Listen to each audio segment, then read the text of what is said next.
And behold, one of the children of Israel came and brought unto his brethren a Midianitish woman. So in the midst of that, you got this one brother that walked through the camp. Go ahead. In the sight of Moses, and in the sight of all the congregation of the children of Israel, who were weeping before the door of the tabernacle of the congregation. And when Phineas, the son of Eleazar, the son of Aaron the priest, saw it, he rose up from among the congregation and took a javelin in his hand. So Phineas, in his zeal for the Lord's commandments, when he saw this, he got mad as hell. He was overtaken by zeal. Read that verse again. And when Phineas, the son of Eleazar, the son of Aaron the priest, saw it, he rose up from among the congregation and he took a javelin in his hand. Ready? And he went after the man of Israel into the tent. So he ran in the brother's tent. Go ahead. And thrust both of them through, the man of Israel and the woman through her belly. Why I say it like that? He said when he took the javelin and stabbed them, he killed them both at one time. I mean, while the woman and the man was in the tent, she was on top of the man's rod. They was in there doing the do. Then he just ran in there and killed both of them.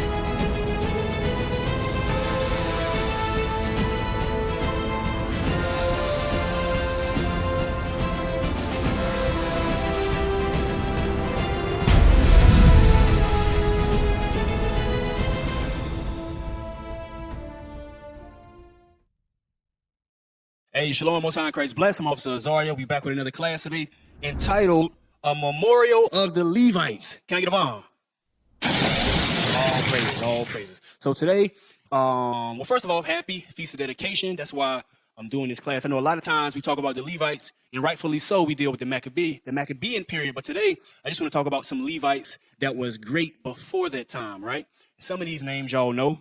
I had a whole series, but I'm a little behind with the classes, so this year I'm gonna just do this class, and then Lord's will, I can do some of the other Levites later. Maybe I get a chance to do a second class this year before FOD is over. So some notable Levites: you had Moses, you had Pharaoh, let my people you had Phineas, you had Asaph, the famous singer Asaph. Everybody forget about Asaph. He was a Levite. You had Jehoiada, you had John the Baptist. You had Ezra, you had Simon, Miriam, of course, Zechariah, you had Elijah.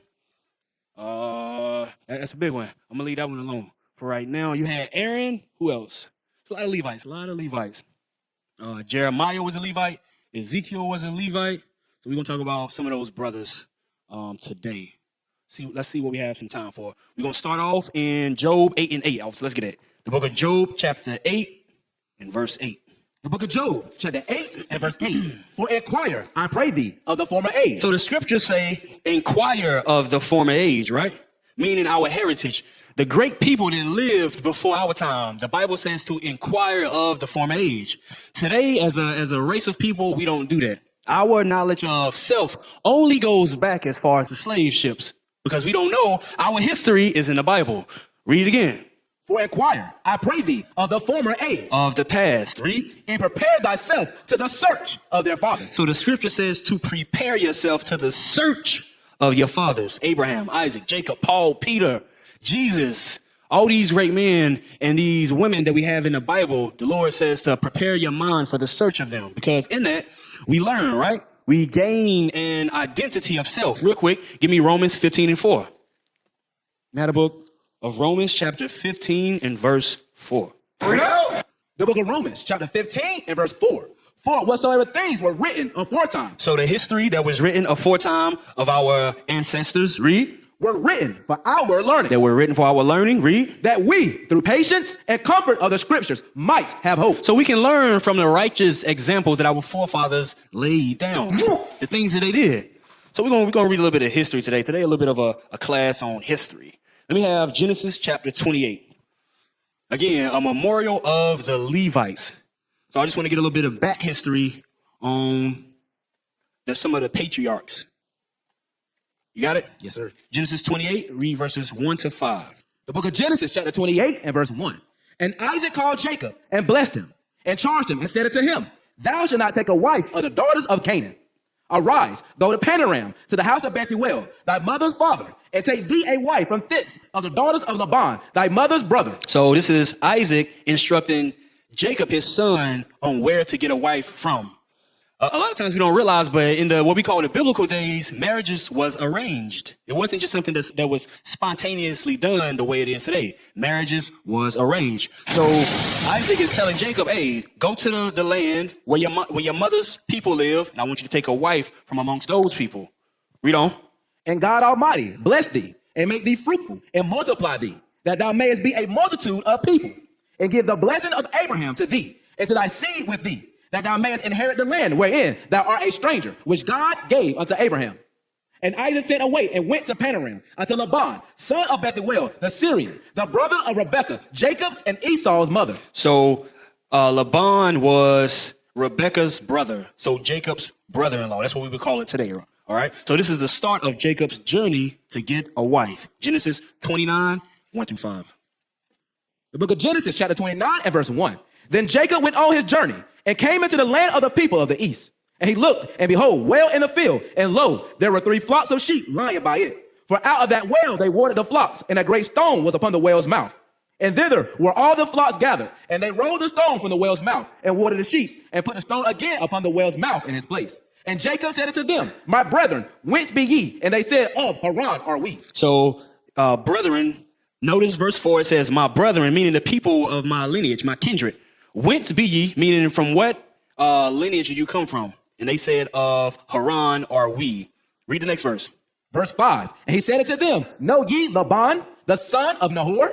And they said, we know him. Yes, we know him. So pull up the genealogy real quick. I just want to show the genealogy of Jacob's people and Rebekah's people. So when you look at the top, Terah was Abraham's father. And then Terah had 3 sons, Nahor, Abraham, and Haran, right? So out of Abraham, you had Isaac and then Jacob. Isaac married Rebekah, right? Who was brother to Laban. Go to the left. So Rebekah and Laban were brothers. And then, so that would make Jacob Laban's nephew. And then, as you see by the chart, Laban had 2 daughters, which we're going to read about soon, named Leah and Rachel. But I also want to point out, read verse 5 again. Verse 5. And he said unto them, know ye Laban, the son of Nahor? So in verse 5, it's calling Laban the son of Nahor. Nahor is all the way at the top. And I want to point that out because sometimes when you read the Bible, you'll see in the genealogy, they may reference a person's grandfather or great-grandfather as their father. And sometimes that causes people to not understand the lineage the way it's supposed to be understood. So again, Laban was Nahor's great-grandson. Am I getting it right? So yeah, Laban, Bethuel was his father, and then Nahor was his grandfather. So that would make Laban Nahor's grandson. That makes sense? All right. Read verse 5 again. Verse 5. And he said unto them, know ye Laban, the son of Nahor? And they said, we know him. And he said unto them, is he well? And they said, he is well. And behold, Rachel, his daughter, cometh with the sheep. All right. So we're going to continue to read down of the story in Jacob meeting Laban and how he found Rachel and Leah, so on and so forth. All right, verse 6 from the top. Let me get the top back. Verse 6. And he said unto them, is he well? And they said, he is well. And behold, Rachel, his daughter, cometh with the sheep. And he said, lo, it is yet high day. Neither is it time that the cattle shall be gathered together. Water ye the sheep, and go and feed them. And they said, we cannot until all the flocks be gathered together, until they roll the stone from the well's mouth. So mind you, I just want to show you how our forefathers was. It said, until they roll the stone from the well's mouth. Israel, I know I didn't give it to you. Go to Google and type in well. Let's get a little image real quick. I want to show you the fortitude, the physical fortitude of some of our forefathers. Perfect. Any of those will work. As a matter of fact, hit the X. Go down. Nope, right on the left. Yep, give me that one. So the way they had this well, it said a stone was on the mouth of the well, meaning as a lid to cover it up. Put it up there. So it was a well like this. But mind you, they was telling Jacob, we can't water this sheep yet until they, meaning plural, more than one person remove the stone from the well's mouth. But let's see what Jacob did. Roll the stone from the well's mouth. Then we water the sheep.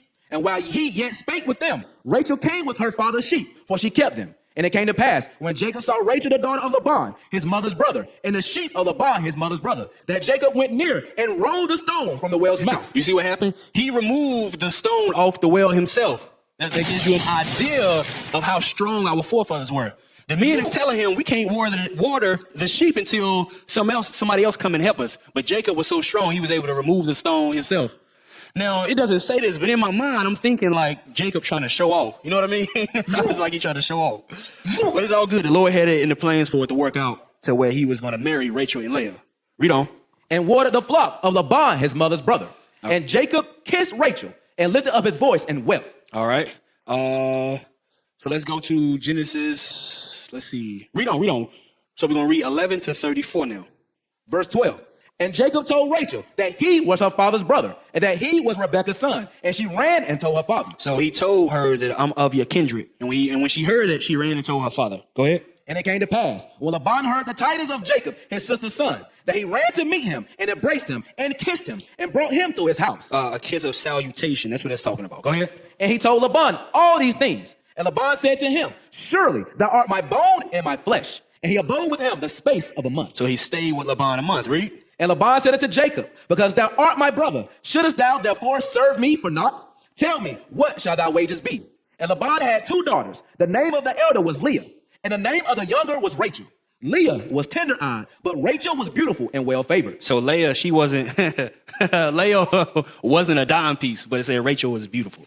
I'll just leave it like that. Go ahead. And Jacob loved Rachel and said, I will serve thee 7 years for Rachel, thy younger daughter. So the agreement was, okay, since I'm here, I'm going to let you know why I'm here. I'm going to serve you 7 years, and then after that, you'll give me Rachel to wife in exchange. Go ahead. And Laban said, it is better that I give her to thee than that I should give her to another man. Abide with me. And Jacob served 7 years for Rachel, and they seemed unto him but a few days, for the love he had to her. And Jacob said unto Laban, give me my wife, for my days are fulfilled, that I may go in unto her. So Jacob served Laban 7 years for Rachel. So he spent 7 years around Laban, and he was able to prove the daughter. He was able to prove the father. The father was able to see how he was as a man and how he operated before he gave his daughter away to this man. Today, brothers be tripping off proving for a year. But Jacob, it said the 7 years that he served for Laban was all but just a little bit of time because he loved Rachel that much. Read on. Verse 22. That's how we got to roll today. That's the mindset we got to have. I ain't saying brothers got to prove 7 years, but long enough to find out that you and the sister is going to be compatible. Go ahead. Verse 22. And Laban gathered together all the men of the place and made a feast. This is the marriage feast. Go ahead. And it came to pass in the evening that he took Leah, his daughter, and brought her to him. So wait. I didn't really think about it that the first time, but as we read it, I'm thinking about it. It said he made a feast. So the wedding feast was instituted way back then. Way back then. Go ahead. And it came to pass in the evening that he took Leah, his daughter, and brought her to him and went in unto her. And Laban gave unto his daughter Leah Zilpah, his maid, for an handmaid. And it came to pass that in the morning, behold, it was Leah. And he said unto Laban, what is this thou hast done unto me? Did not I serve with thee for Rachel? Wherefore then hast thou beguiled me? So Laban tricked them. At the wedding feast, they got married. They prepared the wedding chamber. And when the woman came in, it was supposed to be Rachel. but Laban brought in Leah. So he tricked them. Go ahead. Verse 26. And Laban said, it must not be done in our country, to give the younger before the firstborn. Fulfill her week, and we will give thee also for the service which thou shalt serve with me yet 7 other years. So serve me 7 more years, and I'll give you Rachel to wife. Go ahead. And Jacob did so. And he what? And Jacob did so. And he really liked his sister. Go ahead. And fulfilled her week, and gave him Rachel his daughter to wife also. And Laban gave to Rachel his daughter Bilhah, and his handmaid to be her maid. And he went in also unto Rachel, and he loved also Rachel more than Leah, and served with him yet 7 other years. Think of the setup here, right? Because you try to put yourself in a place to understand the story and the history of our forefathers and foremothers back then. When Jacob got married, when Laban gave his daughter away to him, he gave them maids to go along with them to help them. That's how set up we was as a people. We had riches, we had wealth, we had land, we had cattle, we had produce, and we even had servants. Laban was able to give his daughter servants. So the sisters back then, they wasn't necessarily washing dishes, right? It would be some of the chores sisters have, they'd be bent up out of shape about. They didn't have to do that. They had servants. So I'm just thinking about this as we reading it. We were set up as a people. When we get the kingdom again, guess what? It's going to be the same way. Go ahead. Verse 31. And when the Lord saw that Leah was hated, he opened her womb, but Rachel was barren. And Leah conceived and bare a son, and she called his name Reuben. For she said, surely the Lord have looked upon my affliction. Now therefore my husband will love me. So Reuben was Jacob's first child. Read on. And she conceived again and bare a son, and said, because the Lord have heard that I was hated, he hath therefore given me this son also. And she called his name Simeon. So Simeon was the second born. So if you got the Cambridge, you see the little footnote. Reuben means see a son. And then you got Simeon meaning that is hearing. Or I think also affliction heard. The Lord hears my affliction. Go ahead. Verse 34. And she conceived again and bare a son, and said, now this time will my husband be joined unto me, because I have borne him 3 sons. Therefore was his name called Levi. Call what? Levi. Call what? Levi. All right, all praises. So Levi was the third son. That's who we're going to read about today, the Levites. So the people that I named earlier, this is the forefather or the patriarch that they come from. Levi. They come from the patriarch Levi. Let's see. Pull up the definition for patriarch. All right. Give me, let's see, read. Oh, zoom out a little bit. Read number 2. Read definition 2. Patriarch. Number 2, in biblical context, a male leader of a family. So a patriarch means just that, right? How you will see it worded sometimes in the scriptures as the fathers. A patriarch, it means or pertains to men. Patriarchs pertain to men. Go ahead. A male leader of a family, tribe, or ethnic group, especially one of the 12 sons of Jacob, considered to have created the 12 tribes in Israel. Read definition 4. Definition 4, an old leader of a village or community. The 5th one. You said what now? The 5th one. The male progenitor of a genetic or tribal line. The male progenitor. So over a course of time, what happened was the 12 sons, they was born, they had children, and from those children come the 12 tribes of Israel. That's right. So we're just going to fast forward in time a little bit. Give me Acts chapter 7 and verse 8 to 15. So Judah had sons, Simeon had sons, Levi had sons, Reuben, so on and so forth. Acts 7, read verse 8 to 15. The book of Acts, chapter 7 and verse 8. And he gave him the covenant of circumcision. So Abraham was given a covenant of circumcision. Go ahead. And so Abraham begot Isaac, and circumcised him the 8th day. And Isaac begat Jacob, and Jacob begat the 12 patriarchs. The 12 patriarchs. That's what we just read about. The male figures in a family. The male leaders in the family. Go ahead. And the patriarchs moved with envy. So Joseph into Egypt, but God was with him and delivered him out of all his afflictions. So now we just reading about what happened to them over a course of history, because we're going to fast forward to the first Levite we're going to speak about. So it's letting us know over a course of time what happened amongst the 12 patriarchs. It's saying the patriarchs, meaning the other brothers, through envy, they sold Joseph into slavery. Read on. And gave him favor and wisdom in the sight of Pharaoh, king of Egypt. And the Lord had favor on Joseph in Egypt, and he was set up as a ruler, as a governor in Egypt. Go ahead. And he made him governor over Egypt and all his house. Now there came a dearth all over the land of Egypt and Canaan, and great affliction, and our fathers found no sustenance. But when Jacob heard that there was corn in Egypt, he sent out our fathers first. And at the second time, Joseph was made known to his brethren, and Joseph's kindred was made known unto Pharaoh. Then sent Joseph and called his father Jacob to him, and all his kindred, 75 souls. So Jacob went down into Egypt and died, he and our fathers. So the patriarchs went into Egypt, and they died over the course of time, of course. But from them come the nation of Israel. That's why by the time you get to the book of Exodus, you see the Israelites as a nation of people. But that's what happened. We went down. Joseph was sold into Egypt. The land fell to a famine. The forefathers went to Egypt to get food and everything, and they met back up with Joseph. And over the course of time, they all died, and we was the posterity of those men. So the first Levite I want to read about is Moses. Give me Exodus 6 and 16. Exodus 6 and 16. The book of Exodus, chapter 6 and verse 16. And these are the names of the sons of Levi, according to their generations, Gershon and Kohath. So Levi's sons, which were 3, were Gershon, Kohath, and Merari. Uh-huh. And the years of the life of Levi were 137 years. so Levi lived to be 137. Damn, go ahead. And the sons of Gershon, Libni, and Shammai, according to their families. And the sons of Kohath, Amram, and Izhar, and Hebron, and Uziel. And the years of the life of Kohath were 133 years. So Kohath, one of Levi's sons, I want y'all to remember that name. We're going to come back to that later. Go ahead. And the sons of Merari, Mahaliah, and Mushi. And these are the families of Levi, according to their generations. And Amram took him Jochebed, his father's sister, to wife. And she bare him Aaron and Moses. And the years of the life of Amram were 137 years. All right. So from Aram was born Moses, Aaron, and Miriam. Go to 1 Chronicles 6, 1 through 3. It's a precept. The book of 1 Chronicles, chapter 6 and verse 1. Mm-hmm. The sons of Levi, Gershon, Kohath, and Merari. Let me get it with you. Let me get it with you. Read it again. The book of 1 Chronicles, chapter 6 and verse 1. Mm-hmm. The sons of Levi, Gershon, Kohath, and Merari. And the sons of Kohath, Amram, Izhar, and Hebron, and Uziel. So Moses, Aaron, and Miriam come out of the Kohathites, what you will see in scriptures called the Kohathites. Read on.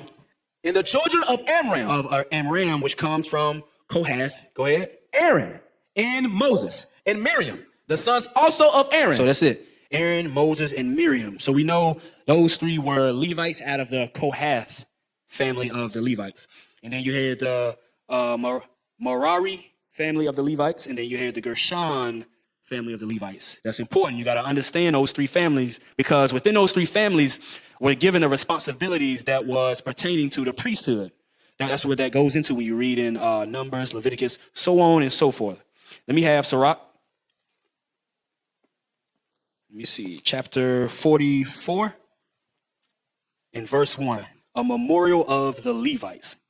The book of Sirach, chapter 44 and verse 1. Let us now praise famous men and our fathers that begat us. Mm-hmm. The Lord hath wrought great glory by them through his great power from the beginning. Such as did bear rule in their kingdoms, men renowned for their power. So our forefathers was men of renown. So when the Lord used them, the whole world knew about the things that they did, because that's the type of glory the Lord put on them. It says men of renown. Go ahead. Giving counsel by their understanding and declaring prophecies. And they declare prophecies. This is what makes us the prophets. Nobody else did that, because the Lord chose Israel to be the prophets. Go ahead. Leaders of the people by their counsels, and by their knowledge of learning, meet for the people, wise and eloquent in their instructions. Read. Such as found out musical tunes and recited verses in writing. So it said, such that found out musical tunes. Let me see if I got it in my notes right here. Okay, I do. Read on. Rich men furnished with ability, living peaceably in their habitations. All these were honored in their generation and were the glory of their times. And were the glory of their times. Meaning, while these men lived, everybody knew that they were the guys. There was no doubt that the Lord was working with these men. So you fast forward today, you see the same thing. Out of all of the Israelite camps, you see who the Lord is working with based on their works, the glory that the Lord is putting on them. Read that part again. All these were honored in their generations and were the glory of their times. Go ahead. There be of them that have left a name behind them, that their praise might be reported. Read. And some there be which have no memorial, who are perished as though they had never been, and are become as though they had never been born, and their children after them.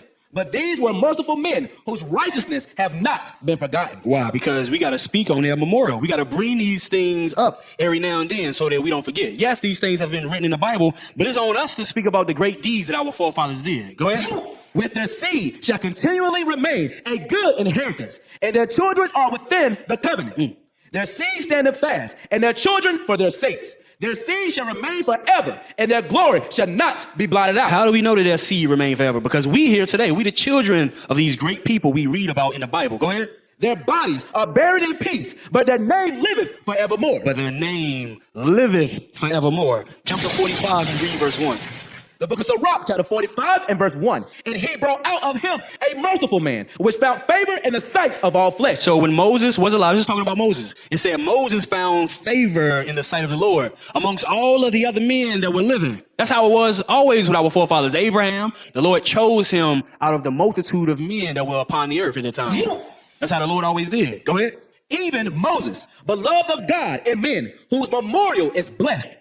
Go ahead. He made him like to the glorious saints. So he made Moses like unto the glorious saints, meaning the saints that came before him. Give me Psalms 50 and 5 real quick. Let's see who the saints are. It said Moses was made like unto the glorious saints. The book of Psalms, chapter 50 and verse 5. Gather my saints together unto me, those that have made a covenant with me by sacrifice. So Abraham made a covenant unto the Lord by sacrifice. So what it mean? Abraham was a saint. The Lord made a covenant by sacrifice with Isaac and Jacob, meaning they were saints also. So we understand that, yes, the children of Israel, but the ones that come before them. It said Moses was made like unto the glory of the saints. Read that part again, 45 and 2. The book of Sirach, chapter 45 and verse 2. He made him like to the glorious saints and magnify him so that his enemies stood in fear of him. So the glory the Lord put on Moses, his enemies stood in fear of him. Let me have Exodus 15 and 1. We're going to get a little bit of history. Now, as a quick sidebar, a lot of people, when we read about Moses, we think Moses was just a guy, like a regular guy. He killed the Egyptian, he ran, so on and so forth. It's like, sometimes that's his story. But when you read the Bible, we're going to find out that that wasn't so. But also, even when you read Josephus, it tells you that Moses was a powerful military commander in the Egyptian army. So Moses wasn't nobody to be played around with. So when the other nations saw how the Lord was prospering Moses, it put fear on everybody. Read that.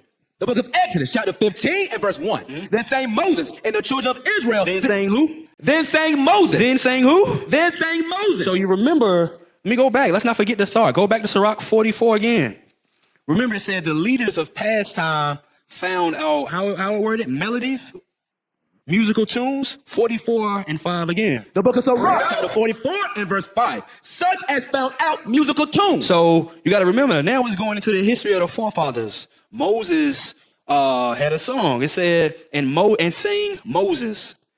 You hear people refer to this as the song of Moses. Read it again. Such as found out musical tunes and recited verses and writing. All right, Exodus 15. Go back to Exodus 15 and 1.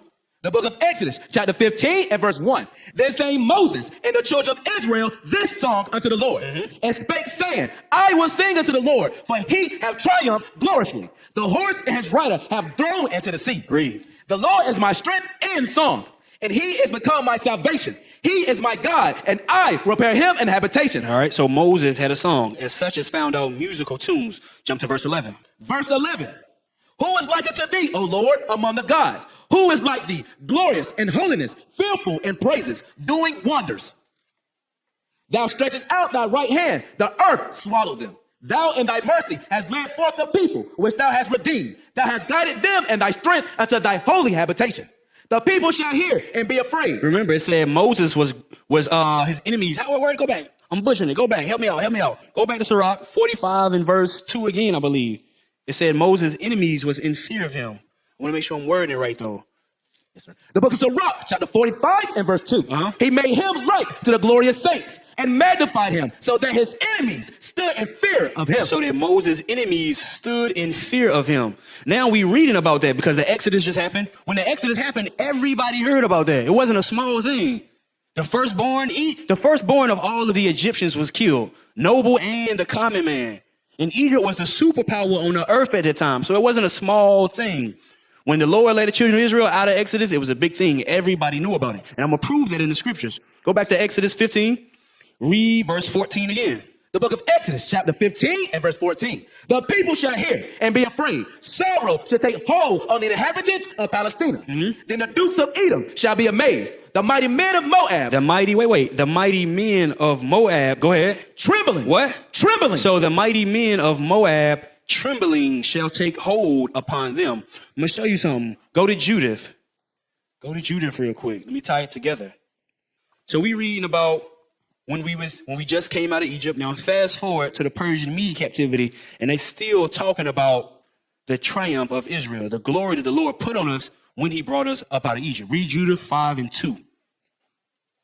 The book of Judith, chapter 5 and verse 2. Wherewith he was very angry and called all the princes of Moab and the captains of Ammon and all the governors of the sea coast. Remember, it said Moab shall tremble. This is when Holofernes called Moab and Ammon to him to ask him about the children of Israel, to inquire who he was. So remember, it said Moab shall tremble, mean be afraid. But let's see what Moab and Ammon told Holofernes. Go ahead. And he said unto them, tell me now, ye sons of Canaan, who this people is, Who is the people of Israel? that dwelleth in the hill country, and what are the cities that they inhabit, What's the name of the cities? Go ahead. Their capital. Go ahead. and what is the multitude of their army, How big is their army? Go ahead. and wherein is their power and strength, Where's the source of their power?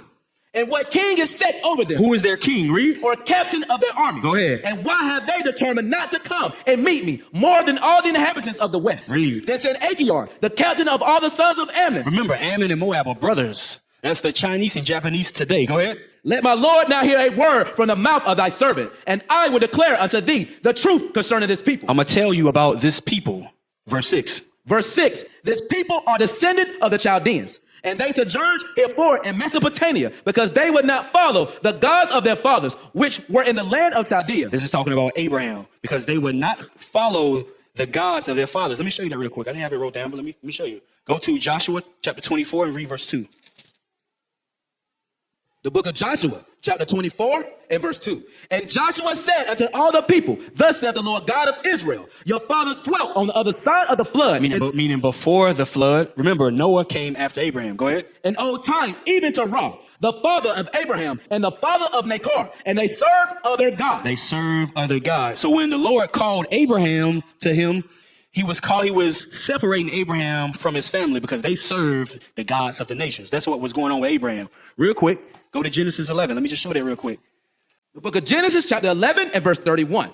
And to Ram, to Abram, his son, and Lot, the son of Haran, and his son's son, and Sarah, his daughter-in-law, his son Abram's wife. And they went forth with them from Ur of the Chaldees. From Ur of the Chaldees. From Ur, meaning away from them. Read. To go into the land of Canaan. And they came unto Haran and dwelt there. And the days of Terah were 205 years. And Terah died in Haran. Pull the chart back up real quick. Remember we talked about Terah earlier? Pull it back up. There we go. Put that on the screen. Show them with Terah.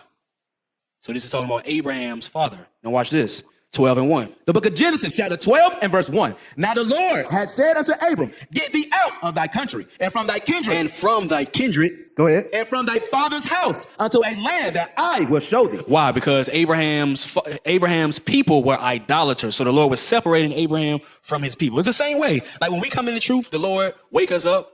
He shows us who we are.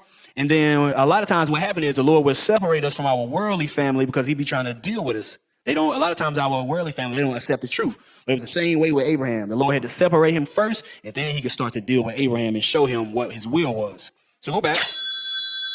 Go back. Just want to show that. Judith again. You just pick up where you left off.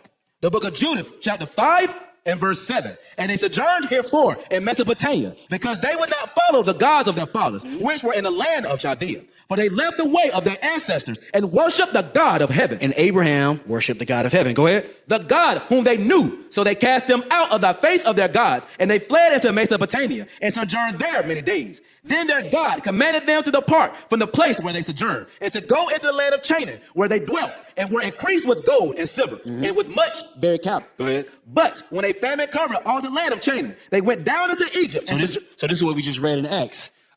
Jacob and the patriarchs went down into Egypt when the famine came. Go ahead. And so sojourned there, while they were nourished, and became there a great multitude, that one could not number their nation.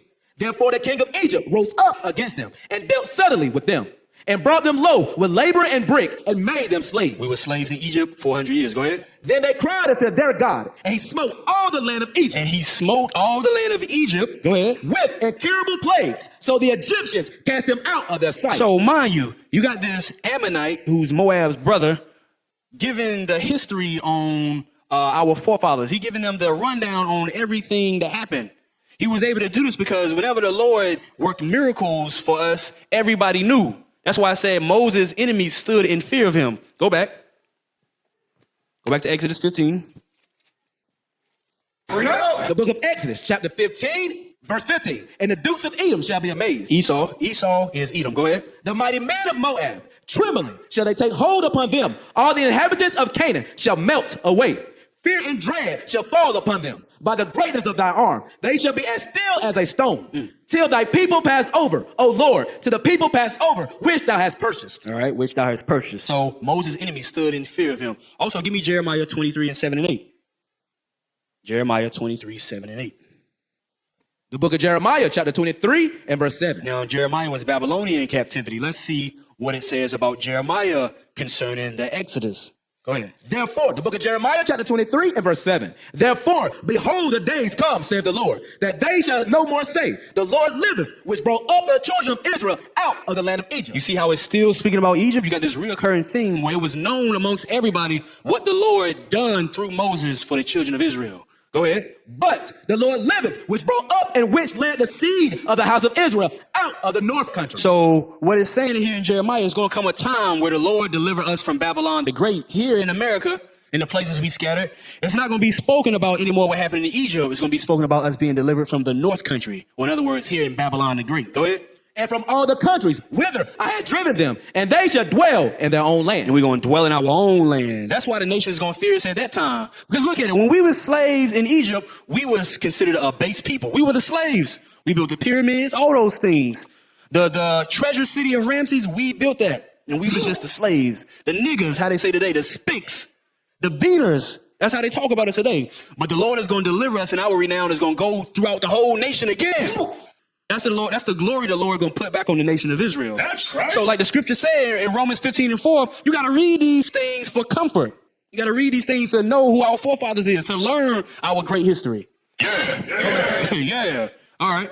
Go, let me have, go back to, Sirach 45 again. And I want 3 through 5 now. The book of Sirach, chapter 45 and verse 3. By his words, he caused the wonders to cease. So this is talking about Moses. By Moses' words, he caused the wonders to cease. Remember, things would happen. Pharaoh would get scared and he would run to Moses. Tell your God to stop afflicting me. When Moses spoke, things happened. Go ahead. And he made him glorious in the sight of kings. Pharaoh, go ahead. And gave him a commandment for his people and showed him part of his glory. And Moses was given a commandment for the children of Israel. To let you know, God's words, the laws, the Bible is not for everybody. It was given to the children of Israel, for his people. Go ahead. He sanctified him in his faithfulness and meekness and chose him out of all men. Read. He made him to hear his voice and brought him into the dark cloud and gave him commandments before his face. He brought Moses into the dark cloud. What's that talking about? We're going to read about that thing. Go ahead. Even the law of life and knowledge, that he might teach Jacob his covenants and Israel his judgments. So not everybody. So I want to read through a little bit of this history right here. Jump back up to verse 3. Let me see. It said, and gave him, talking about Moses, a commandment for his people. Let me have Exodus 19. You good, Os? We're going to do a little bit of reading, man. Let's do a little bit of reading. Let's read about Moses. Let's get it. Let's get it. I'm going to start at verse 1. Yes, sir. The book of Exodus, chapter 19 and verse 1. In the 3rd month, when the children of Israel were gone forth out of the land of Egypt. Remember, so I'm painting a story. A lot of times when we read in the Bible, things happen and sometimes it's abridged, but sometimes you can read, let's say, 4 to 6 chapters and it all happened in the same time, like the same day. But it's so much reading, we may think those things happen over a course of time. No, it'd be in the same exact day, the same exact situation sometimes. So we're going to read about when Moses was given the commandments, right? When he went into that dark cloud that I just talked about in Sirach, we're going to read about that now. All right. Exodus 19. Go ahead. The book of Exodus, chapter 19 and verse 1. In the 3rd month, when the children of Israel were gone forth out of the land of Egypt. So we was out of Egypt by this time. Go ahead. The same day came they into the wilderness of Sinai. Sinai. For they were departed from Rephidim and were come to the desert of Sinai and had pitched in the wilderness, and there Israel camped before the mount. Mount Sinai. Go ahead. And Moses went up unto God, and the Lord called unto him out of the mountain, saying, Thus shalt thou say to the house of Jacob, and tell the children of Israel, Ye have seen what I did unto the Egyptians, and how I bare you on eagle's wings, and brought you unto myself. What a mighty deliverance. Go ahead. Now therefore, if ye will obey my voice indeed, and keep my covenant, then ye shall be a peculiar treasure unto me above all people, for all the earth is mine. And ye shall be unto me a kingdom of priests. That's a prophecy right there. It said, and ye shall be unto me a kingdom of priests. That's who we were supposed to be, a kingdom of priests. Today you see us in this lowest state because we ain't keeping the Lord's commandments. But the Lord is raising us back up today. It said we shall be a kingdom of priests. Go ahead.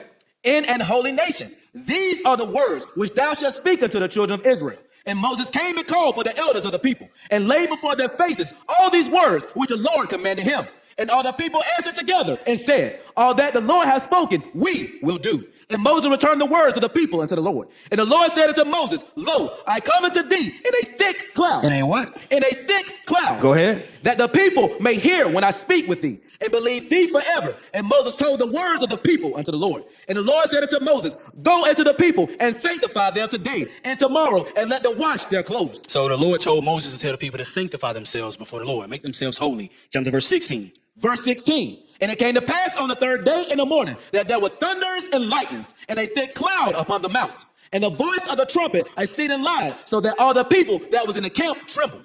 Go ahead. And Moses brought forth the people out of the camp to meet with God. You gotta think about how terrifying this was. We come out of Egypt, we come to the Mount Sinai. It's a big mountain.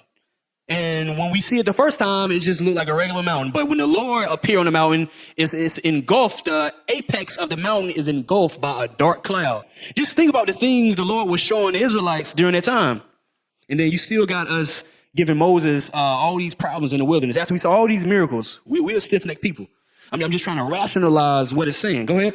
And they stood at another part of the mount. And Mount Sinai was altogether on a smoke, because the Lord descended upon it in fire. And the smoke thereof ascended as the smoke of a furnace, and the whole mount quaked greatly. And when the voice of the trumpet sounded long, and waxed louder and louder, Moses spake, and God answered him by a voice. And the Lord came down upon Mount Sinai on the top of the mount. And the Lord called Moses up to the top of the mount, and Moses went up. And the Lord said unto Moses, go down, charge the people, lest they break through the Lord to gaze, and many of them perish. So when Moses went up, the Lord told Moses, go back down and let the people know that to not come up here, or else I'm going to kill them. They was going to die. Go ahead. And let the priests also, which come near to the Lord, sanctify themselves, lest the Lord break forth upon them. And Moses said unto the Lord, the people cannot come up to Mount Sinai, for thou chargest us, saying, set bounds in the mount and sanctify it. And the Lord said unto him, away, get thee down, and thou shalt come up, thou and Aaron with thee. But let not the priests and the people break through to come up upon the Lord, unto the Lord, lest he break forth upon them. So Moses went down unto the people and spake unto them. So watch this. Just to put it into perspective, read Exodus 20:1. The book of Exodus, chapter 20 and verse 1. And God spake all these words, saying, I am the Lord thy God. So Moses comes down off the mount to warn the people, and then the Lord begins to speak. I want y'all to imagine what's going on. Moses was up there talking to the Lord. The Lord said, go down, tell the people not to come up here, because I'm going to kill them if they come beyond the bounds that I set for them. So Moses comes down. When Moses comes down, the Lord began to speak. Remember, it said it was already thundering. It was quaking. You got to imagine this in your mind, what was happening. Everybody's scared. So Moses came down. The Lord began to speak. This is where Moses first heard the commandments. Watch this. Read verse 3. Verse 3. Thou shalt have no other gods before me. So when Moses came down, the Lord began to speak these things. And we all know what happened. Read verse 12. Verse 12. Honor thy father and thy mother. Read verse 13. Verse 13. Thou shalt not kill. 14. Thou shalt not commit adultery. 15. Thou shalt not steal. So Moses heard all these commandments as he came down the mountain. And watch this.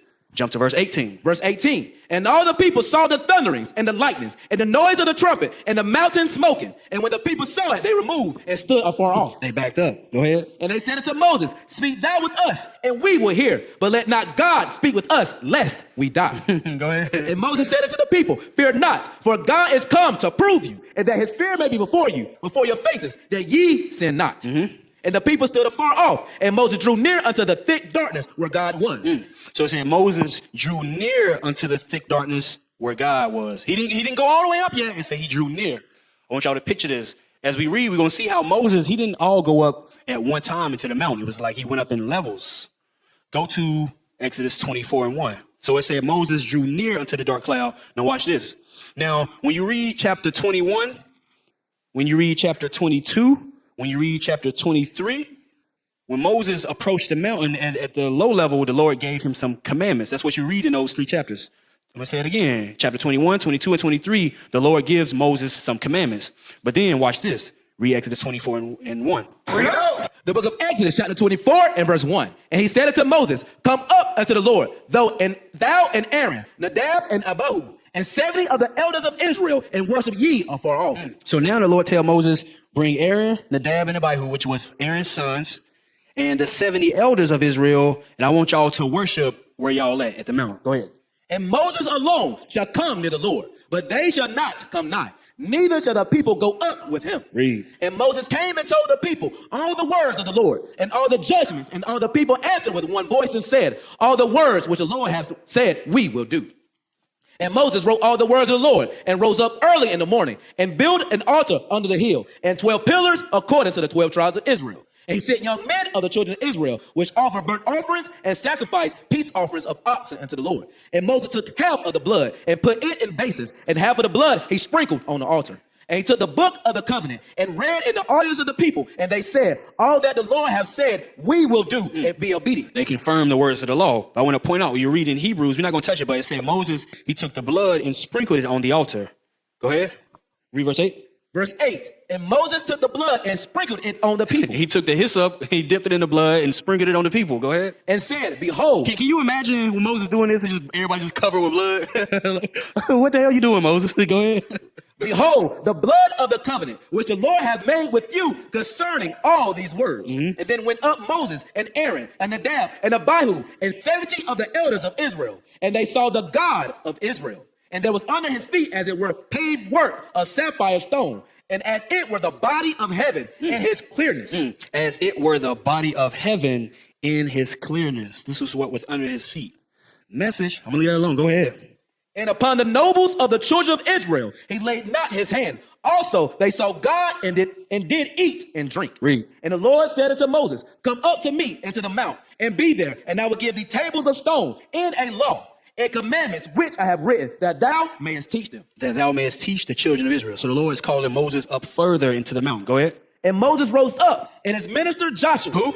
Joshua. This is the same Joshua that the book is named after. So Joshua was one of the young men that was always around Moses. Go ahead. And Moses went up into the mount of God, and he said unto the elders, tarry ye here for us until we come again unto you. And behold, Aaron and Hur are with you. If any man have any matters to do, let him come unto them. So Moses went up further with Joshua, and he told the leaders, hey, Aaron is here and Hur is here. If y'all need anything, y'all consult with them. Go ahead. And Moses went up into the mount, and a cloud covered the mount. And the glory of the Lord abode upon Mount Sinai, and the cloud covered it 6 days. And the seventh day he called unto Moses out of the midst of the cloud. And the sight of the glory of the Lord was like devouring fire on the top of the mount, and the eyes of the children of Israel. And Moses went into the midst of the cloud. So the mountain looked like it was on fire. Now, mind you, you got to think about this. Mind you, Moses is up there. When the children of Israel are looking at it from afar off, it looked like the mountain is on fire. But Aaron them is up there. Joshua is up there. Moses is up there. You understand what I'm saying? Read it again. And the sight of the glory of the Lord was like devouring fire on the top of the mount, and the eyes of the children of Israel. Go ahead. And Moses went into the midst of the cloud and got him up into the mount. And Moses was in the mount 40 days and 40 nights. And Moses was in the mount 40 days and 40 nights. So, of course, we all know the story when Moses come down. He come down with the tablet, so on and so forth. Give me Exodus 31 and 18. Officer, go to Google real quick and type in quarantine etymology. I'm going to show y'all something before we read this next verse. Quarantine etymology. Say Moses was in the mount with the Lord 40 days and 40 nights. Go, scroll down. Scroll down. I'm looking for a website. Keep going. You good? The book of Exodus, chapter 24, and verse 18. And Moses went into the midst of the cloud and got him up unto the mount. And Moses was in the mount 40 days and 40 nights. 40 days and 40 nights. Now pull up the definition for quarantine. Read where it says earlier in English. You see that off? Quarantine. Earlier in English, the word meant period of 40 days. So when Moses was in the mount, he was in quarantine with the Lord. That's what that's talking about. Give me 2 Ezra 14 real quick. You remember the scriptures say Moses was learned in all of the wisdom of the Egyptians. But when the Lord called him, he had to remove all of that from his mind. He had to learn the will of the Lord. Give me 2 Ezra. 2 Ezra, let's see, 14. Let me get it. I think it's like verse 3. Go ahead. The book of 2 Ezra, chapter 14 and verse 3. Then said he unto me in the bush, I did manifestly reveal myself unto Moses and talked with him when my people served in Egypt. And I sent him and led my people out of Egypt and brought him up to the Mount of Sinai. That's what we just read about. Read. where I held him by me a long season, and told him many wondrous things. So Moses was with the Lord a long season, and the Lord told him many wondrous things. Go ahead. And showed him the secrets of the times in the end, and commanded him, saying, these words shalt thou declare, and these shalt thou hide. So the Lord showed Moses what was going to happen, or what happened in the beginning of the times, in the midst, and at the end. He showed Moses what was going to happen in the earth throughout the course of time. That's what Moses was up there getting. The commandments, yes, but he was up there showing Moses deep stuff. Some things we don't know about because the Lord told Moses not to write about some of these things. All right, now get 31 and 18. Exodus 31 and 18. Just real quick. The book of Exodus, chapter 31 and verse 18. And he gave it to Moses when he had made an end of communion with him. So in the Mount Sinai, go ahead. Communion with him upon Mount Sinai. 2 tables of testimony, tables of stone written with the finger of God. So people always ask, who wrote the Bible? Who gave the commandments? The Lord wrote them with his finger. Read it again. And he gave it to Moses when he had made an end of communion with him upon Mount Sinai. 2 tables of testimony, tables of stone written with the finger of God. There we go. That's who did it. So watch this. Let me see. When you read, we're not gonna get it. When you read chapter 32, it lets you know when Moses was up there, the children of Israel began to play, right? And offer up sacrifices unto the idol. And then Moses came down. He was angry. All of that happened at one time, but the history of it spans over a few chapters. That's what I was saying in the beginning. You read a few chapters and you think you're reading a lot, but it's just that same day. So that same day. Go back to Sirach. Let me see where we at. Sirach 45. Yep, read verse 5 again. The book of Sirach, chapter 45 and verse 5. He made him to hear his voice and brought him into the dark cloud and gave him commandments before his face, even the law of life and knowledge, that he might teach Jacob his covenants and Israel his judgments. And Israel his judgment. So that's some of the things that happened with Moses. That's his memorial in Sirach, the book of Sirach. And we're going to talk about another Levite. We're going to read about Phineas now. This is Eleazar's son. Let me have Exodus 6 and 23 and then jump to 25. The book of Exodus, chapter 6 and verse 23. You all right, Officer. And Aaron took him, Elisheba, daughter of Amminadab, the sister of Nahshon, to wife. And she bare him Nadab and Abihu and Eleazar and Ithamar. So Aaron had 1, 2, 3, 4 sons, right? Read on. Verse 25.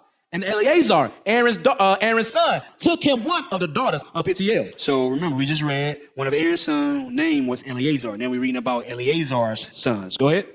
And one of the daughters of Putiel to wife, and she bare him Phineas. These are the heads of the fathers of the Levites according to their families. All right, so then we're going to read about Phineas' memorial.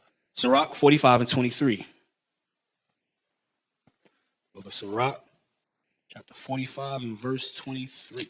The book of Sirach, chapter 45 and verse 23. The third in glory is Phineas, the son of Eleazar. Read it again. The third in glory is Phineas, the son of Eleazar. So it said the third. Remember, you had, let me backtrack. You had Moses, Aaron, and then Phineas was the next notable Levite, the third in glory. Go ahead. The third in glory is Phineas, the son of Eleazar, because he had zeal in the fear of the Lord and stood up with good courage of heart when the people were turned back and made reconciliation for Israel. Therefore, was there a covenant of peace made with him, that he should be the chief of the sanctuary and of his people, and that he and his posterity should have the dignity of the priesthood forever. So because of the courage, and we're going to read about it, because of what Phineas did, it said the priesthood was established with his seed. So the Lord revered what Phineas did, and he promised that the priesthood would continue through that line. Go ahead.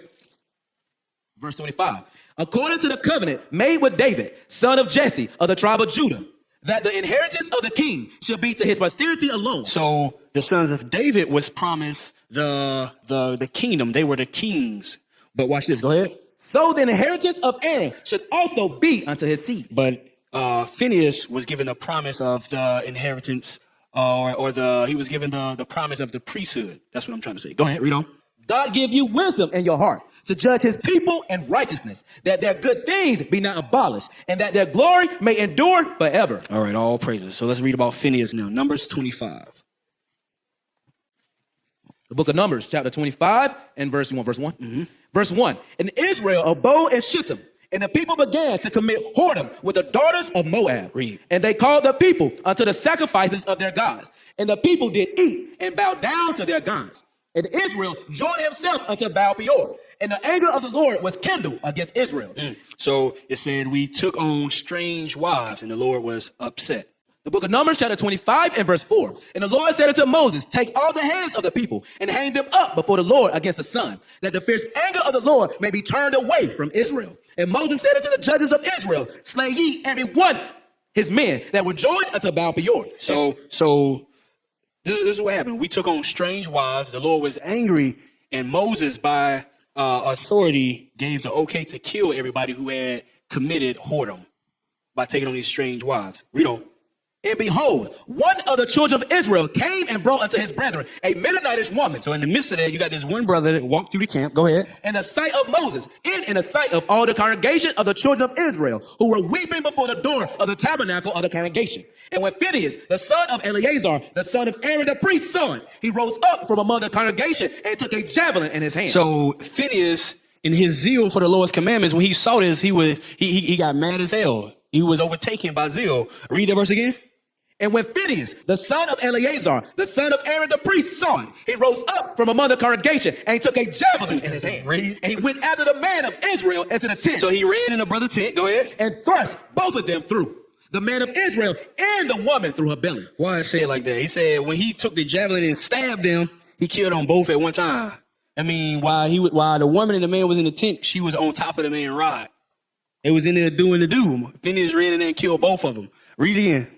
And he went after the man of Israel into the tent and thrust both of them through, the man of Israel. He killed the man of Israel. Go ahead. And the woman through her belly. Because she was on top of him. Go ahead. So the plague was stayed from the children of Israel. And those that died in the plague were 20 and 4,000. 20 and 4,000. Now, mind you, with Phineas, listen to what it says in his memorial. And then I want to show y'all something. Go back to Sirach 45 again. Listen to what it says about Phineas in his memorial. The book of Sirach, chapter 45 and verse 23. The third in glory is Phineas, the son of Eleazar, because he had zeal in the fear of the Lord. He was zealous for the commandments in the presence of the Lord. Read on. And stood up with good courage of heart when the people were turned back and made reconciliation for Israel. So in him killing that man and that woman, he made an atonement for our sins. That's how the Lord looked at it. Because Moses said, slay everybody that was doing this. Phineas killed that man and that woman, and the Lord was appeased. Go ahead. Therefore was there a covenant of peace made with him, that he should be the chief of the sanctuary and of his people, and that he and his posterity should have the dignity of the priesthood forever. Now watch this. Watch this. I'm going to show you the spirit of the Levites. Go to Deuteronomy 33 and 8. When you read about you almost have to say, no, I'm not going to even say old school Levites. When you examine Levi's spirit, this is how we always was in the scriptures. The Lord got it recorded. Deuteronomy 33 and 8. Watch this. The book of Deuteronomy, chapter 33 and verse 8. And of Levi, he said. So this is Levi's blessing. And of the Levites, go ahead. And of Levi, he said, let thy Thunanim and thy Urim be with thy Holy One, whom thou didst prove at Massah, and with whom thou didst strive at the waters of Meribah, who said unto his father and to his mother, I have not seen him, neither did he acknowledge his brethren, nor his own children. So let's get the account of what it's talking about. Remember, we read about when they was worshiping the golden calf and Moses came down from the mount. Watch this. Go back to Exodus 32. I'll show you the spirit of Levi. When people broke the laws, Levi killed people. You always hear Deacon Lava say we got to get back to the old law. That's what he's talking about. But he be expressing that thing because he's Levi. Watch this. Exodus 32. So Moses is up on the mount. Remember, he just got the tables. He was up on the mount. He comes down from the mount. Read 32 and 6. The book of Exodus, chapter 32 and verse 6. And they rose up early on the morrow and offered burnt offerings and brought peace offerings. And the people sat down to eat and to drink and rose up to play. They were committing idolatry. Jump to verse 9. Verse 9. And the Lord said unto Moses, I have seen this people, and behold, it is a stiff-necked people. Read verse 15. Verse 15. And Moses turned and went down from the mount. Mount Sinai, read. And the two tables of the testimony were in his hand. The tables were written on both their sides, on the one side and on the other were they written. And the tables were the work of God, and the writing was the writing of God, graven upon the tables. Go ahead. And when Joshua heard the noise of the people as they shouted, he said unto Moses, there is a noise of war in the camp. So the people were down there reveling so hard that from far away it sounded like war. Swords clashing, shields, things burning. It sounded like war in the camp. Go ahead. And he said, it is not the voice of them that shout for mastery, neither is it the voice of them that cry for being overcome, but the noise of them that sing do I hear. And it came to pass, as soon as he came nigh unto the camp, that he saw the calf in the dancing, and Moses' anger waxed hot. And he cast the tables out of his hands and brake them beneath the mountain. So Moses got so mad, he slammed the tablets and broke them. Go ahead. And he took the calf which they had made and burnt it in the fire. He took the idol and burned it up. Go ahead. And ground it into the powder and strung it upon the water and made the children of Israel drink of it. Levi hardcore, bro. he said, yeah, watch this. Jump to verse 26. Verse 26. So let me, just in case you ain't get it. Moses burned the calf. He took the ashes, strained it in some water, and made the people drink of the water. Verse 25. And when Moses saw that the people were naked, When he saw that they were committing idolatry, go ahead. for Aaron had made them naked unto their shame among their enemies, then Moses stood in the gate of the camp and said, who is on the Lord's side? So imagine this. Moses just got finished speaking to the Lord. He come down off the mountain and he see the people taking in idolatry. He get mad. He burned the calf. He ground the ashes. He make the people drink that water, right? It said, what else he do? He took the stones. He broke the stones. This is Moses in his rage, but he's zealous for the commandments. It said, then Moses stood in the gate of the camp. So in the audience of the people, he asked, who is on the Lord's side? They don't know what's about to happen, but Moses, he don't went off the deep end. But in righteousness, he's zealous for the commandments. He said, he come down, he said, who on the Lord's side? Go ahead. Let him come unto me. I want y'all to come over here and stand right here. Go ahead. And all the sons of Levi gathered themselves together unto him. So when they saw Moses in rage, all the Levites sided with Moses and the Lord. This is what it's talking about in Levi's blessing. I'm going to go back to it to explain it in detail, but this is what it's talking about. Whenever something went down, the Levites stood on the Lord's side. Go ahead. And he said unto them, thus saith the Lord God of Israel, put every man his sword by his side. He tell the Levites, I want all of y'all to take y'all sword. Go ahead. And go in and out from the gate to gate. And go into the camps.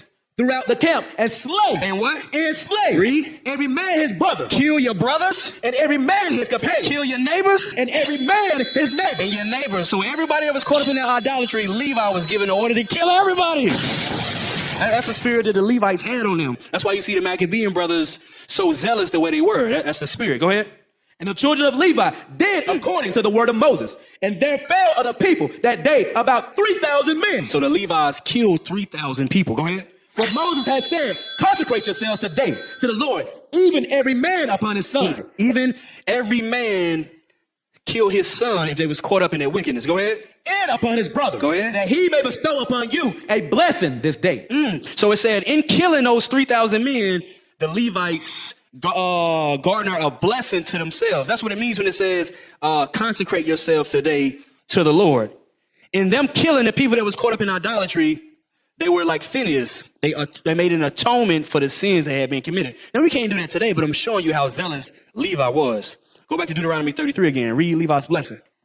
The book of Deuteronomy, chapter 33 and verse 8. And of Levi, verse 9. Verse 9. Who said unto his father and to his mother, I have not seen him. So when it says, I have not seen him, that means Levi, when it happened, they didn't care if you was the mother, the father, the brother, the girlfriend, the wife, auntie, uncle, grandma. If you was caught up in that sin, when Moses was up on the mountain, when it came down, you was killed. Go ahead. Neither did he acknowledge his brethren, nor knew his own children. Nor knew his own children, meaning they sided with the Lord. Go ahead. For they have observed thy word and kept thy covenant. Read on. They shall teach Jacob thy judgments. And Levi, remember this is his blessing. It said Levi should be the one to teach Jacob thy judgments. When the Lord allowed the Levites to kill 3,000 people, that was the Lord judging them for that sin. Go ahead. And Israel thy law. They shall put incense before thee and hold burnt sacrifice upon thy altar. Read on. Bless the Lord, his substance, and accept the work of his hands. Be pleased with the work of Levi's hands. That's why when Phineas killed that brother and that Midianitish woman, the Lord didn't have no regards for his life. Go ahead. Smite through the loins of them that rise against him, and of them that hate him, that rise not again. That's some fire right there. That's some fire. That old law coming back too. That old law coming back. Let me have, let me see. Go to Judges 19. Remember, it said the Lord established the priesthood with Phineas. I just want to show y'all something real quick. So from this time all the way up into Judges, just go straight to the point for the sake of time. Judges 20 and 28. Let me show y'all something. You got it? Go ahead. The book of Judges, chapter 20 and verse 28. Let me get it with you. Judges chapter 20. I'm a little slow, man. You fast. Go ahead. Verse 28. And Phineas, the son of Eleazar, the son of Aaron, stood before it in those days. So stop. From the time of the Exodus all the way up until the end of the Judges, Phineas was still alive. Phineas was still alive.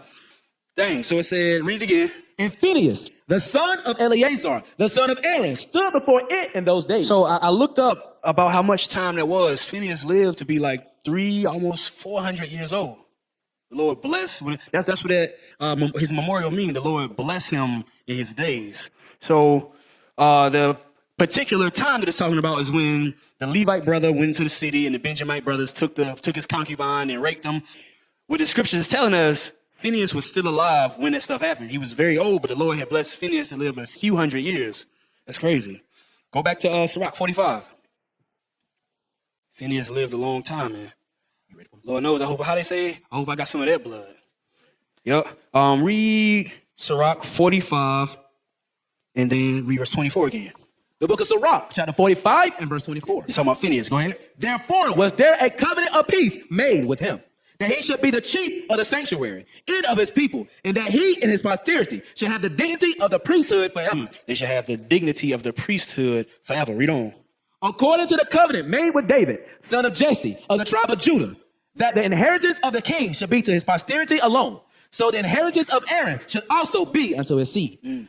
God give you wisdom in your heart to judge his people and righteousness, that their good things be not abolished, and that their glory may endure forever. It said, God give you, Phineas, wisdom in your heart to judge his people.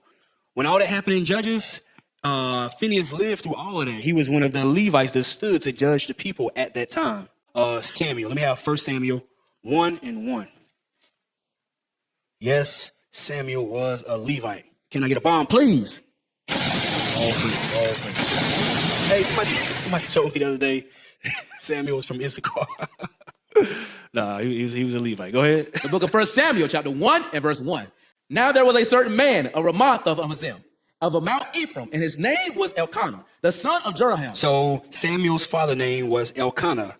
Elkanah was the son of Jeroham. Read on. The son of Elihu. So Jeroham was the son of Elihu. Read on. The son of Tohu. Tohu was the son, Elihu, was the son of Tohu. Read. The son of Zuph, an Ephrathite. And Tohu was the son of Zuph. Zuph. All right, 1 Chronicles 6. I want to get his genealogy, the genealogy of Samuel real quick, just to show that he was indeed a mighty Levite. We have jump to verse, 27. The book of 1 Chronicles, chapter 6 and verse 27. And Eliab, the son of Jeroham, his son Elkanah, his son, and the sons of Samuel, the firstborn, Vashni and Abiah. So you see, go back so people can see what you got. Go back to 1 Samuel 1 so people can see the correlation. It said Elkanah's father, his name was Jeroham. The book of 1 Samuel, chapter 1 and verse 1. Now there was a certain man, a Ramoth of Amazim, of a Mount Ephraim, and his name was Elkanah, the son of Jeroham. Stop. So go back, 1 Chronicles 6. Read verse 27 again. The book of 1 Chronicles, chapter 6 and verse 27. Eliab, his son, Jeroham, his son. So Jeroham's father was, it calls him Eliab here, but that's the same Elihu in 1 Samuel 1 and 1. So it's Elkanah, his father was Jeroham, his father was Elihu or Eliab, and then his father was, right here it says in 1 Samuel Tohu, but in 1 Chronicles 6, it calls him Toah. It calls him Toah. But you see the lineage. Read 27. And Eliab, his son, Jeroham, his son, Elkanah, his son, and the sons of Samuel, the firstborn, Vashni and Abiah. So Vashni and Abiah, which Vashni in certain scriptures is called Joel, and then Abiah is called, or the spelling rather is reckoned Abijah. So you just got to know who you're talking about. But those are the same people. Jump to verse 33. Verse 33. And these are they that waited with their children of the sons of the Kohathites. The Kohathites. Remember, we read about Kohath, which was one of Levi's sons. This is the Kohathite Levites. This is the Levites that come out of the Kohath family. so you can understand. It said, and these, which were the men that we just read about up further, which would be Samuel, his son Vashti, or who's called Joel, his son Abiah or Abijah. That would be Elkanah, that would be Jeroham, that would be Eliab, that would be Toah, that would be all those men. They were Kohathites. Read on. And these are they that waited with their children of the sons of the Kohathites. Heman, a singer, the son of Joel. So now it's going back through the lineage, but in the opposite order. Go ahead. The son of Joel, the son of Shemuel, the son of Elkanah, the son of Jeroham, the son Wait. So Elkanah was the son of Jeroham. We just read that in 1 Samuel, and we just read that up above. Go ahead. the son of Eliel, So Eliel is Eliab. Go ahead. the son of Toah, The son of Toah, or Tohu, how it says it in 1 Samuel. Go ahead. the son of Zuph, The son of Zuph. So we just read that. So that lets you know, when you go back to 1 Samuel 1:1, Samuel was a Levite from the Kohath family. the book of 1 Samuel, chapter 1 and verse 1. Now there was a certain man of Ramah the Ephraim, the mount of Ephraim. Stop. Why does it say the Mount of Ephraim? You got to remember the Levites were given suburbs in every land of his brothers because Levi didn't have an inheritance of land. Go to, let me see. Go to Joshua chapter 21 and verse 19. The book of Joshua, chapter 21 and verse 19. All the cities of the children of Aaron, the priests, were 13 cities with their suburbs. Read. And the families of the children of Kohath. Of who? Of Kohath. Remember, the Kohathites is where the lineage of Levi that Samuel comes out of. Go ahead. The Levites, which remained of the children of Kohath, even they had the cities of their lot out of the tribe of Ephraim. So within the tribe of Ephraim, Levi had cities of refuge that they were given. That's why it says Samuel or Elkanah, Samuel's father, was of Ephraim, of the Mount of Ephraim. Read it again. And the families of the children of Kohath, the Levites, which remained of the children of Kohath, even they had the cities of their lot out of the tribe of Ephraim. Read. For they gave them Shechem, One of the cities was Shechem. Read. with the suburbs in Mount Ephraim, In Mount Ephraim. Go ahead. to be a city of refuge for the slayer, and Gazar with her suburbs, Gezer was another city. Go ahead. and Kibizim And Kibzaim was another city. Read. with her suburbs, With her suburbs. Go ahead. and Beth Haran with her suburbs for cities. 4 cities. So that's why you had Levites. It was the same thing with Jeremiah. He lived in one of the suburbs that was in the land of Benjamin. Jeremiah was not a Benjamite. He was a Levite. Same thing with Jeremiah. All right, go back to 1 Samuel. Read chapter 1 and verse 2. We're talking about Samuel's birth.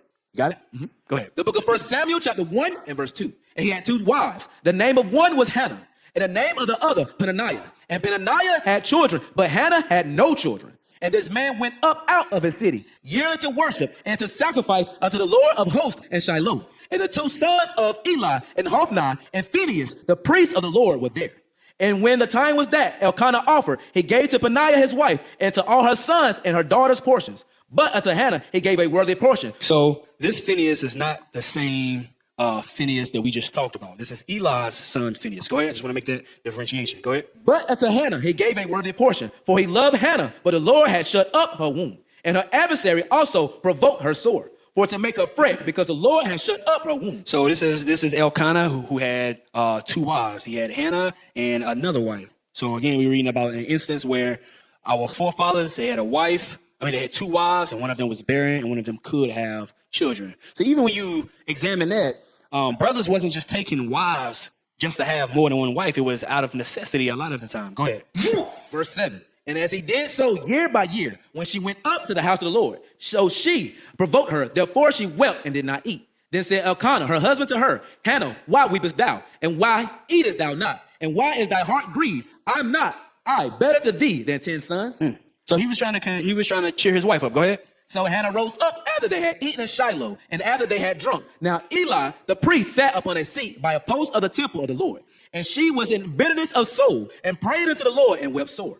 And she vowed a vow, and said, O Lord of hosts, if thou wilt indeed look on the affliction of thy handmaid, and remember me, and forget not thy handmaid, but will give unto thy handmaid a man-child, then I will give him unto the Lord all the days of his life, and there shall no razor come upon his head. And it came to pass, as she continued praying before the Lord, that Eli marked her mouth.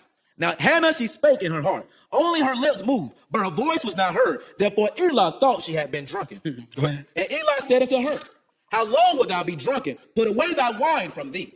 And Hannah answered and said, no, my Lord, I am a woman of a sorrowful spirit. I have drunk neither wine nor strong drink, but have poured out my soul before the Lord. Count not thy handmaid for a daughter of Belial, For out of abundance of my complaint and grief have I spoke hitherto. Then Eli answered and said, Go in peace, and the God of Israel grant thee thy petition that thou hast asked of him.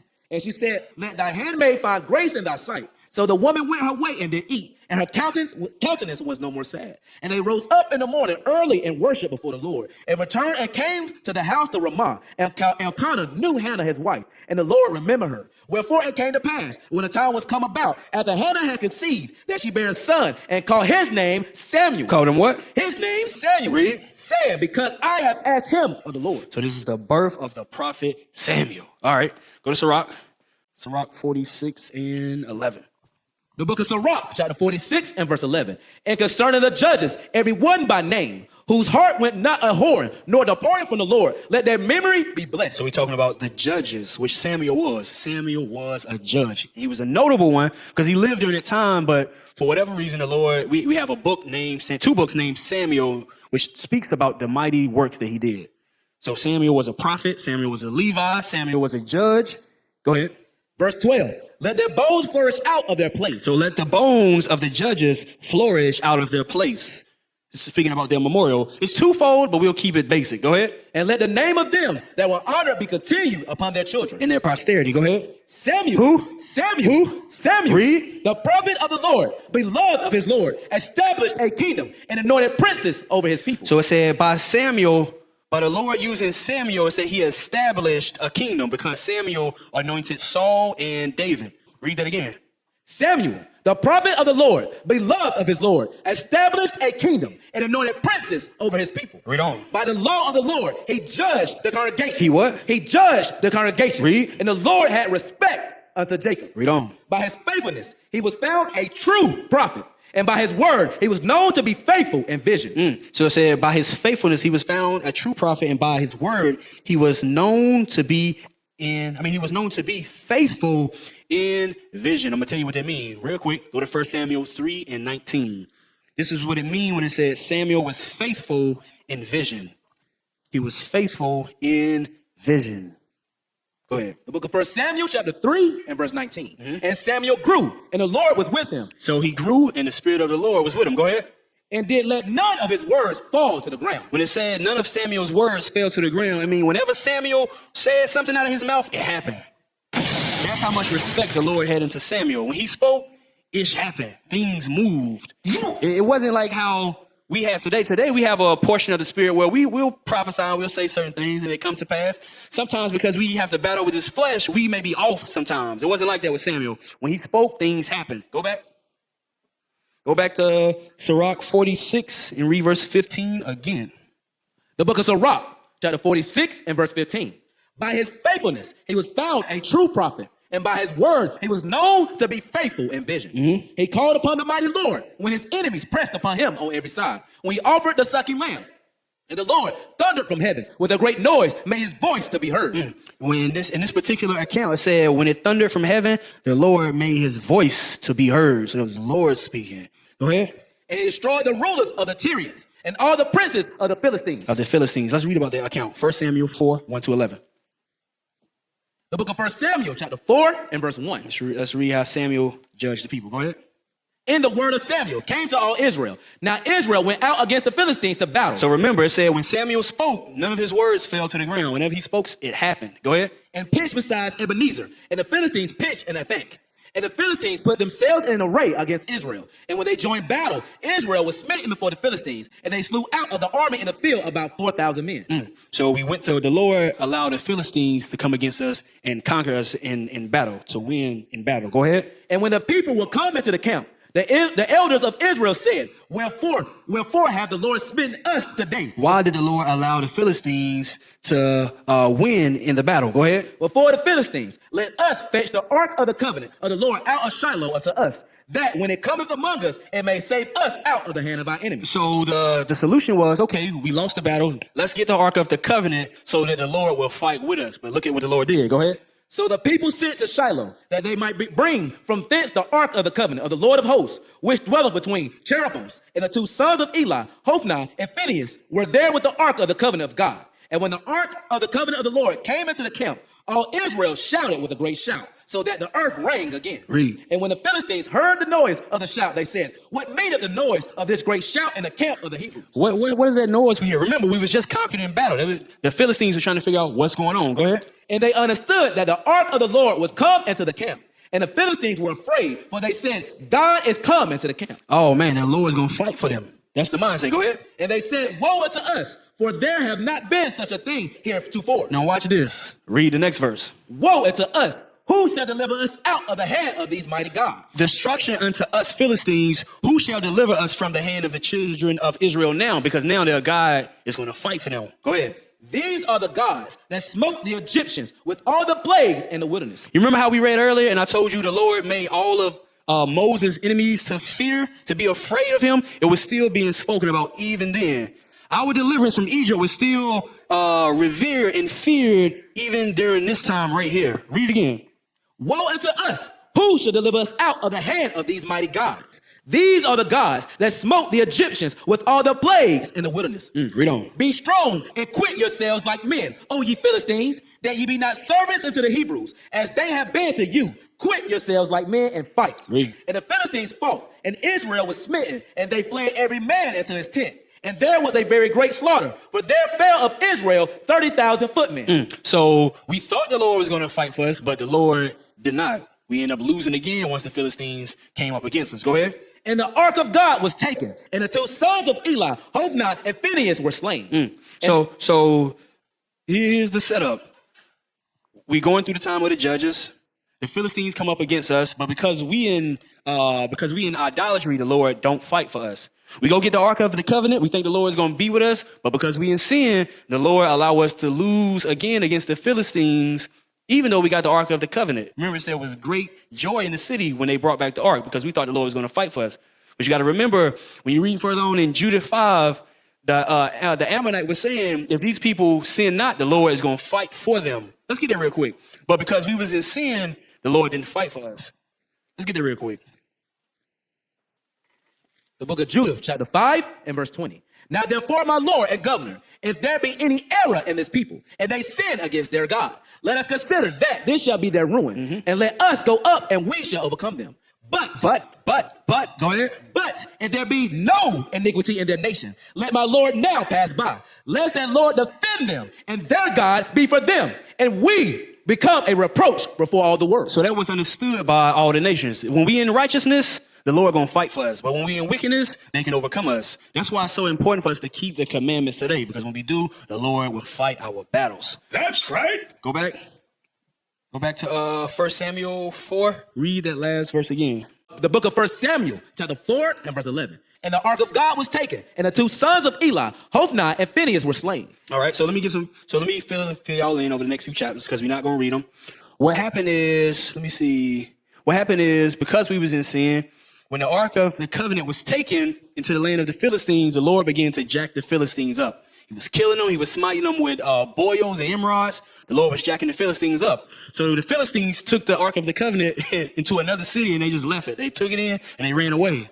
And then the Lord began to jack that country up because the Ark of the Covenant was not supposed to be there. So fear began to fall on everybody. So they end up bringing the Ark of the Covenant back to the land of Israel. And we're going to pick up in chapter 7. We're going to pick up in chapter 7. Let me see. Yep. Read 1 Samuel chapter 7, verse 1 through 17. The book of 1 Samuel, chapter 7 and verse 1. And the men of Kirjathjearim came and fetched up the ark of the Lord. So we got the ark back now. Go ahead. And brought it into the house of Abinadab in the hill, and sanctified Eleazar his son to keep the ark of the Lord. And it came to pass, while the ark abode at Kirjathjearim, that the time was long, for it was 20 years, and all the house of Israel lamented after the Lord. And Samuel spake unto all the house of Israel, saying, if ye do return unto the Lord with all your hearts, then put away the strange gods and the Ashtaroth from among you, and prepare your hearts unto the Lord, and serve him only, and he will deliver you out of the hand of the Philistines. So that's what was going on with us. That was the sin. We were worshiping Ashtaroth and following after the other nations. Give me Judges. Remember, we in the time of the Judges. Give me Judges chapter 2, 10 to 13. The book of Judges, chapter 2 and verse 10. So the Lord didn't fight for us because we wanted to celebrate Easter. Madness. Go ahead. And also all that generation were gathered into their fathers, and there arose another generation after them, which knew not the Lord, nor yet the works of which he had done for Israel. So this is after we come up out of the Exodus, right? Caleb, them, Joshua, all them has passed away. It said another generation came up. Go ahead. And the children of Israel did evil in the sight of the Lord. What did they do? And served Baalim.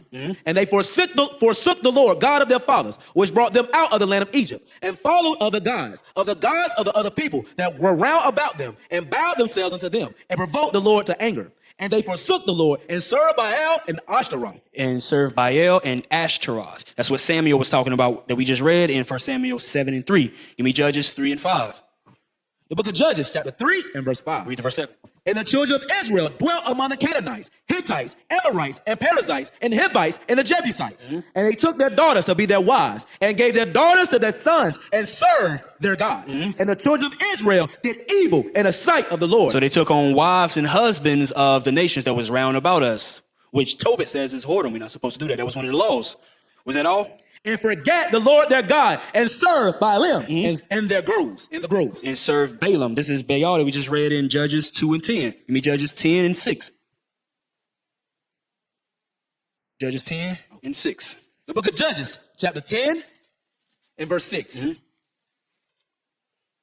the children of Israel did evil again in the sight of the Lord, and served Baalim and Ashtaroth and the gods of Syria, and the gods of Zidon, and the gods of Moab, and the gods of the children of Ammon, and the gods of the Philistines, and forsook the Lord, and served not him. So this is what was going on. This is why the Lord allowed the Philistines to come up against us. Now, don't forget the thought. We're still reading about Samuel's memorial. Go back real quick. Go back, Sirach 46, and read verse 16 again. The book of Sirach, chapter 46 and verse 16. We almost finished. He called upon the mighty Lord when his enemies pressed upon him. So it said in the time of trouble, Samuel called upon the Lord. Go ahead. When his enemies pressed upon him on every side. When he offered the sucking lamb. All right, now go back. Let's read it. 1 Samuel 7. The book of 1 Samuel, chapter 7 and verse 4. Then the children of Israel did put away Baalim and Ashtaroth and served the Lord only. So we repented. Go ahead. And Samuel said, gather all Israel to Mizpeh, and I will pray for you unto the Lord. And they gathered together to Mizpeh, and drew water, and poured it out before the Lord, and fasted on that day, and said there, we have sinned against the Lord. And Samuel judged the children of Israel in Mizpeh.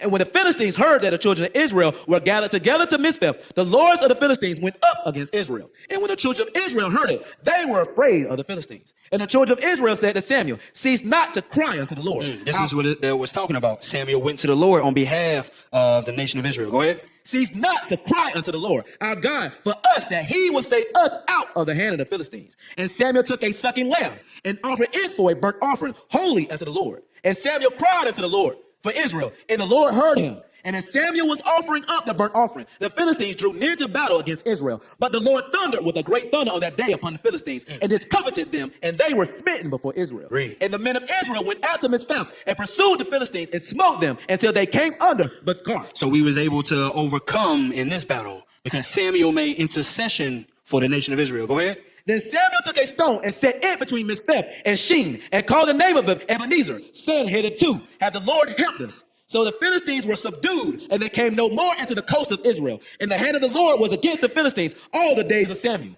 And the cities which Philistines had took from Israel were restored to Israel, from Ekron even unto Gath. And the coast thereof did Israel deliver out of the hands of the Philistines. And there was peace between Israel and the Amorites. And Samuel judged Israel all the days of his life. Read. And he went from year to year in a circuit to Bethel and Gilgal and Mizpeh, and judged Israel in all those places. And his return was to Ramah, for there was his house, and there he judged Israel, and there he built an altar unto the Lord. Oh, praises. So the righteousness of Samuel, him going to the Lord on behalf of Israel, the Lord heard him, and Israel was delivered out of the hands of the Philistines. Go back, read verse 20. Like 2 or 3 more scriptures.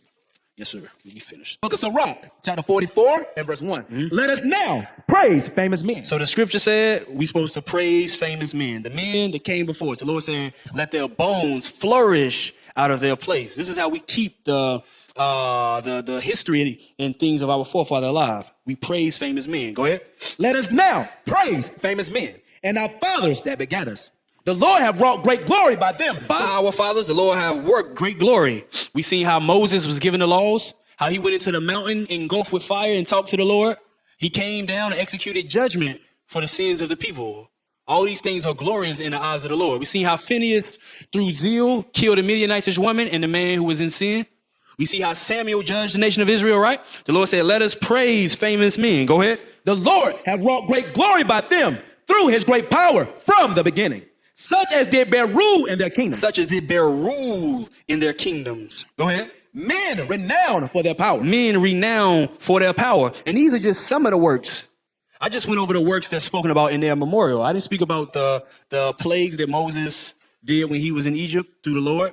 I didn't speak about some of the other things concerning Phineas and Samuel, the great things that they did. Many things we could have spoke about, but just these few things. Go ahead. Giving counsel by their understanding. Giving counsel by their understanding. In a time of trouble, like the scripture said, when you read Sirach 44:7, it said, all these were honored in their generations and were the glory of their times. Meaning when something happened, people knew that they could count on these men right here. Read it again. Such as did bear rule in their kingdoms, men renowned for their power, giving counsel by their understanding, and declaring prophecies. And declaring prophecies. Moses said, ye shall be a kingdom of priests. That was for our time today. Over what? 4,000 years later. Declaring prophecies. Go ahead. Leaders of the people by their counsels and by their knowledge of learning. And by their knowledge of learning. Meet. Moses, well learned in the law. Right? The forefathers back then, that was the status quo, to be learned in the commandments of the Lord. Go ahead. Meet for the people, wise and eloquent in their instructions, such as found out musical tunes and recited verses in writing. Hence the book of Deuteronomy. Hence the book of 1 Samuel. Hence the memorial of Phineas. We got all these different writings about our forefathers. Go ahead. Rich men furnished with ability, living peaceably and in their habitation. Read. All these were honored in their generations and were the glory of their times. So with that, we're going to say shalom. Most High Christ bless. Lord's will, y'all got something from the class. And hopefully, I don't know, maybe I can do another one. I can get into some other Levites. A lot of great Levites before the time of the Maccabees. So with that, we're going to say shalom. What is a nation? Nation is family. Nation is community. Nation is men leading by example. Nation is women's support. Nation is children with role models. Nation is unity. Nation is you.